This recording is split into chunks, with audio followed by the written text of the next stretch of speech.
I wasn't looking for giants when this began. I was looking at buildings, and not even unusual buildings at first, just the kind historians tell you to admire without asking too many questions. Doorways too tall for any practical reason. Staircases with proportions that feel wrong the moment you try to imagine walking them naturally.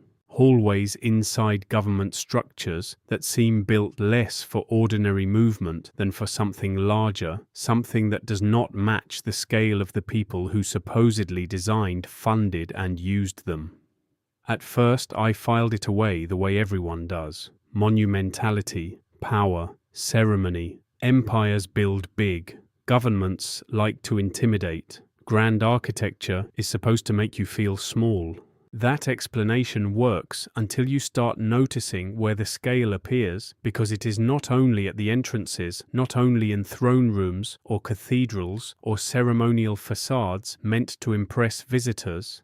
It is inside, in work corridors, in administrative spaces, in rooms built for routine use, and the deeper I looked, the less it felt like symbolism, and the more it felt like proportion. So I started measuring. Not obsessively at first, just enough to test whether the feeling was real. Interior doorways in buildings from the 18th and 19th centuries, regularly rising 12, sometimes 15 feet high. Staircases with risers that force a modern person to overextend. Chairs, desks, and benches that seem just slightly too large for average human use, not enough to look theatrical, but enough to feel wrong once you pay attention. One building can be dismissed, one architect can be eccentric, one city can have a style.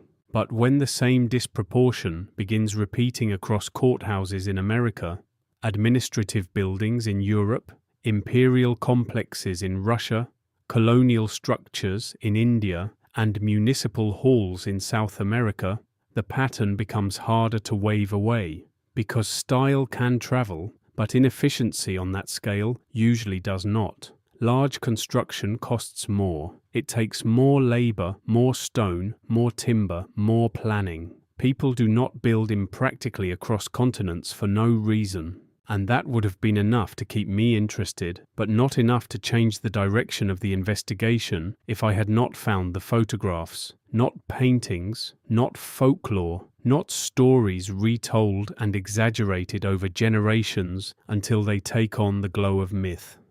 Photographs. Mid to late 19th century. Cabinet cards, tintypes, formal portraits. And in them are people who do not fit the scale we have been taught to accept. Men, and occasionally women standing beside normal-sized people, with differences so dramatic they seem impossible at first glance. 8 feet, sometimes more. Not warped bodies collapsing under visible deformity. Not circus posters advertising a spectacle. Not obvious frauds assembled with modern trickery, but correctly lit, correctly shadowed human figures photographed in studios in front of buildings beside family members, as if nothing about their existence required explanation at all. That was the moment the official story began to weaken for me, because the usual response arrives immediately. Gigantism, medical anomaly, rare condition. And yes, gigantism is real. It exists, but real medical gigantism usually leaves traces the body cannot hide. Instability, distortion, structural strain, shortened life. What appears in these images does not consistently read that way. Many of these individuals look proportioned, balanced, functional, not mythical, not monstrous, not freakish, integrated. And once that possibility enters the frame, something else changes too, because many of these photographs place the subjects in front of buildings, and suddenly the architecture stops looking exaggerated. The oversized doorways begin to look normal, the high windows begin to make sense. The depth of a staircase, the scale of a railing, the height of an interior corridor, all of it starts aligning with the body in the photograph, rather than the body we assume should be there. That is when the question stops being whether a few abnormally tall people once existed and becomes something much more serious. Why are they clustered in the exact decades when so many architectural anomalies also become visible in the record? Why do they appear in formal settings rather than sideshows in contexts of authority labor and documentation rather than spectacle? Why do so many of the buildings we inherited feel subtly misscaled for us but not for them? And why, after a certain point, do they disappear? Not gradually, not with a long taper into rarity. They simply begin to vanish from the visual record, just as other inconvenient fragments of the 19th century begin to thin out at the edges. The photographs remain. The buildings remain. The proportions remain. But the people who make sense of them are pushed out of history until their existence sounds absurd the moment you say it aloud. And that is the hook I cannot let go of, because if these were only anomalies, the evidence should scatter. Instead, it clusters. If these were only mistakes, the pattern should weaken. Instead, it tightens.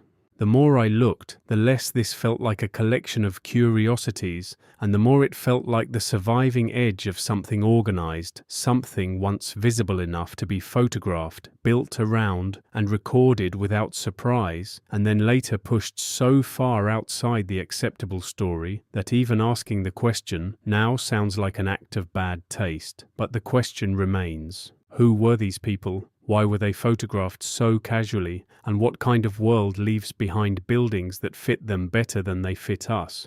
And once that question settles in, the photographs stop feeling like curiosities and start feeling like evidence that was never followed to its conclusion, because the moment you try to trace them across time, you run into the same pattern repeating in another form. The images cluster heavily between the mid and late 19th century, appearing in studio portraits, cabinet cards, regional collections, and formal photographs, and then they begin to thin out until they are almost entirely gone, not explained, not seriously revisited, just gone. That alone would be strange enough, but it becomes harder to dismiss when you realize the same decades produce another category of evidence moving along the same curve. Newspapers. Throughout the late 1800s, newspapers across the United States regularly reported the discovery of unusually large human skeletons during excavation, railroad construction, agricultural expansion, and mound digging. These were not isolated rumors whispered at the edges of print culture. They appeared in mainstream local papers and were written in the tone of routine reporting, as if the findings were remarkable but not impossible. The descriptions are consistent enough to be unsettling. Skeletons measuring 7 feet, 8 feet, sometimes more often found in burial sites that appeared organized rather than accidental, sometimes accompanied by artifacts suggesting craftsmanship or social importance. And then, just like the photographs, the reports begin to disappear. Not slowly, not with a long decline into rarity. They simply stop appearing in the same way. That is where the pattern starts tightening. Because now you have two separate forms of evidence, visual and physical, both clustering in the same historical window and both fading out around the same threshold. If one category existed by itself, it could be contained. Photographs can be dismissed as oddities. Newspaper reports can be dismissed as exaggerations. But when both rise together and vanish together, the question changes. It is no longer just whether a few unusually tall people existed. It becomes why the record of them behaves as if something larger was being narrowed out of visibility. And that is the point where Tartaria becomes difficult to ignore. Not because the name solves the mystery, but because it appears in the same historical atmosphere. For centuries, maps and encyclopedias used Tartary or Tartaria as an ordinary geographic label for a vast region across northern Asia. It was not treated as myth. It was printed with the casual confidence used for other major territories. Then, during the 19th century, the name begins to dissolve. The maps are redrawn. the space is fragmented into smaller, more familiar political units. The label fades from common use, and with it goes a whole layer of inherited geographical language that earlier generations had treated as unremarkable. Now place that beside the architecture. Because in the same broad regions tied to that older cartographic world, you find massive stone structures, oversized halls, interior proportions that do not fit comfortably inside the scale of ordinary human use and construction histories that are often thinner than they should be. Official explanations credit empires, administrators, local craftsmen, or imported styles, and sometimes those explanations may be partly true, but the logistical record is frequently incomplete. The workforce is vague. The transition from empty land to finished monumental infrastructure is often suspiciously compressed.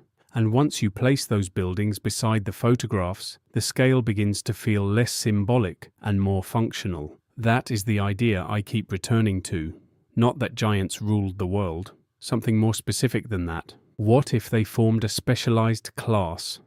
Not mythical rulers, but overseers, guards, foremen, administrators, people whose size was functional inside a built environment that now feels excessive only because the people it was proportioned for are gone.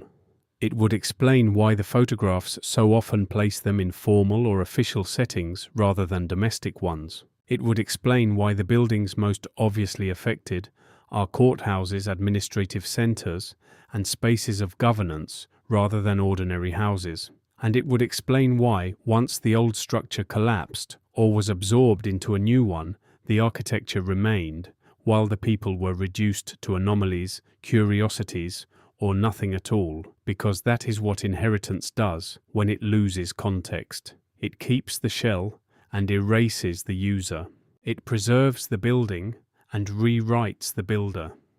It leaves behind proportions that no longer make sense, and then teaches later generations to call that confusion style.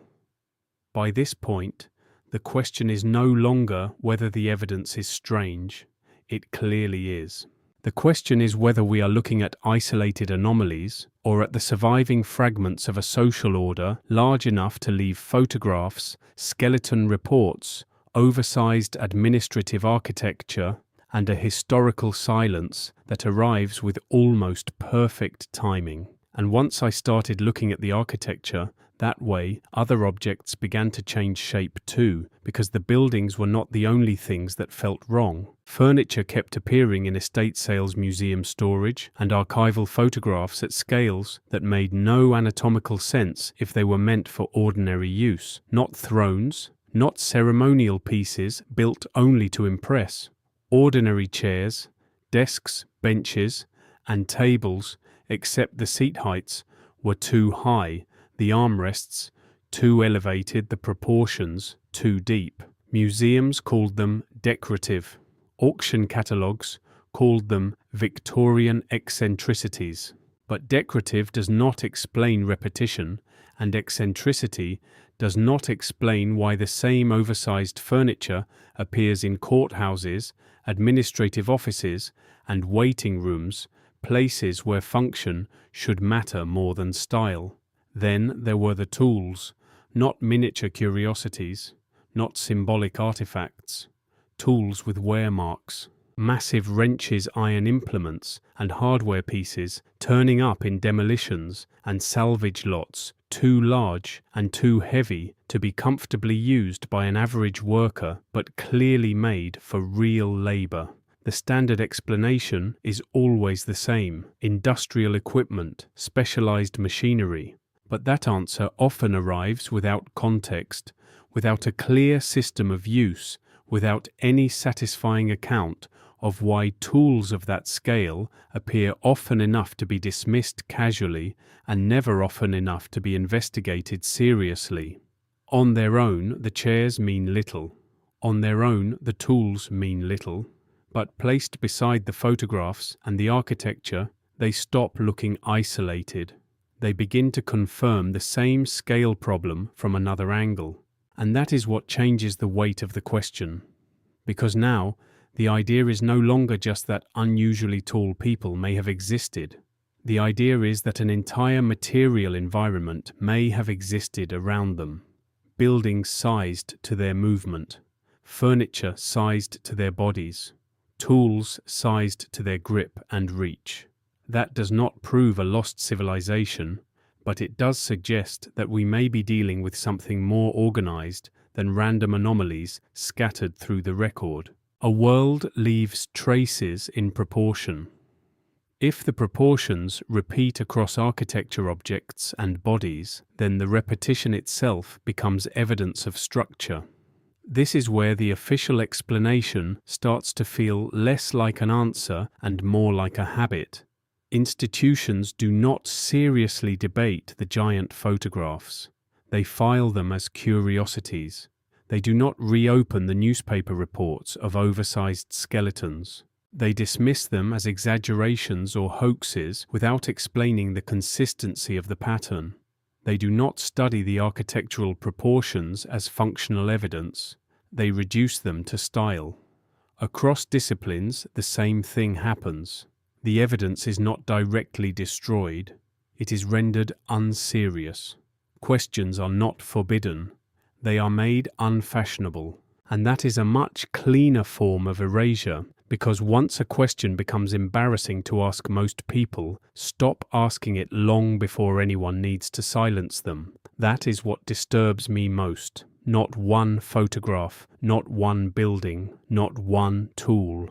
The silence that settles over all of them once you place them side by side. Because if these were only mistakes, the pattern should fall apart under scrutiny. Instead, it tightens. The same decades, the same scale, the same abrupt fading from the record, the same uneasy relationship between what survives physically and what survives officially. And once you see that history begins to feel less like a straight line and more like inheritance without memory, we are walking through buildings that may not have been built for us, using spaces whose original proportions no longer make sense, handling fragments of a material culture we explain only by stripping it of context. By this point, the question is no longer whether something strange happened. Something clearly did. The question is whether the giants in the photographs were anomalies at the edges of history, or whether they were visible remnants of a larger order that disappeared so completely we kept the walls, kept the furniture, kept the tools, and erased the people who made them make sense. And if that is what happened, then the real loss is not only evidence. It is proportion itself, the hidden grammar of a world we inherited, without understanding, a world that still leaves clues everywhere for anyone willing to look at scale and ask the question most histories are built to avoid. Who exactly were these things made for? And that is where the story stops being about giants in the sensational sense and starts becoming something much more difficult to dismiss. Because the real issue is not height by itself. The real issue is coherence. Photographs, buildings, furniture tools, burial reports, disappearing records, all of them pointing in the same direction. All of them suggesting that what we call anomaly may once have been ordinary inside a different social arrangement. If that is true, even partially, then the question is no longer whether a few extraordinary individuals existed.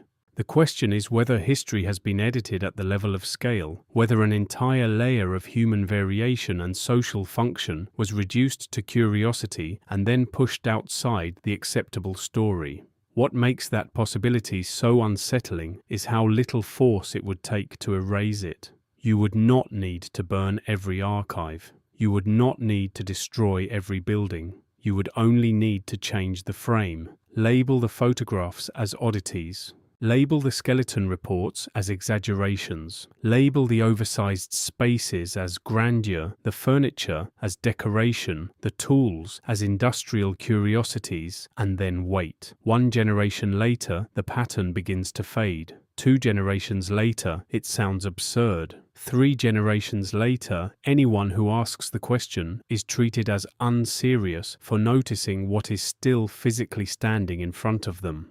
And that is exactly the kind of erasure that history is best at, not total deletion, but controlled reinterpretation. The shell remains, the meaning changes, the building stays, the builder disappears, the object survives, its use is forgotten, the photograph survives, the subject becomes impossible. Once that process is complete, the evidence does not vanish. It becomes mute. It sits in plain sight, disconnected from the story that would make it legible. That is why I keep coming back to the same point. The buildings remember even if we do not. The proportions remain. The staircases still rise too high. The doorways still tower where no ordinary doorway needs to tower. The chairs still sit too tall for comfort. The tools still suggest hands stronger and larger than ours. The photographs still preserve faces' posture, clothing ordinary human presence, captured without explanation, because at the moment the shutter closed, no explanation was needed. Whatever these people were, they were not being presented as myths. They were being documented as part of reality, and that may be the most important detail of all. Because myths are dramatized, these people were normalized. They were photographed the way you photograph something your world already understands. That is what makes the silence around them feel so structured now. Not active censorship in the theatrical sense, something colder than that. A long institutional habit of refusing to connect evidence that becomes dangerous the moment it forms a pattern. By this point, I am not asking whether every image is authentic, whether every newspaper report was accurate, or whether every oversized object belongs to the same forgotten system. That would be too easy to attack and too easy to dismiss. What I am asking is smaller and more serious. Why does the evidence keep clustering in the same periods, the same kinds of spaces, the same categories of record? Why does it all thin out at the same historical threshold? Why do we inherit so many traces of a world, scaled differently than ours, and treat that mismatch as meaningless? Because mismatch is not meaningless. Mismatch is where memory begins. If the scale of a civilization survives after its story is gone, then proportion becomes evidence. And once proportion becomes evidence, history can no longer be read only through dates and names and official narratives. It has to be read through walls, through thresholds, through objects, through the physical grammar of a world that may have been built for bodies and roles we no longer recognize. So the final question is not simply who the giants were, it is what disappeared with them. What system of labor authority, engineering and social order vanished so completely that we kept its architecture but lost its logic? What kind of inheritance leaves behind photographs without context, infrastructure, without clear builders, and a historical record that grows quieter precisely where continuity should be easiest to trace? That is the question I cannot put down, because once you see the pattern, it stops looking like fantasy and starts looking like the surviving edge of something history never fully admitted was real.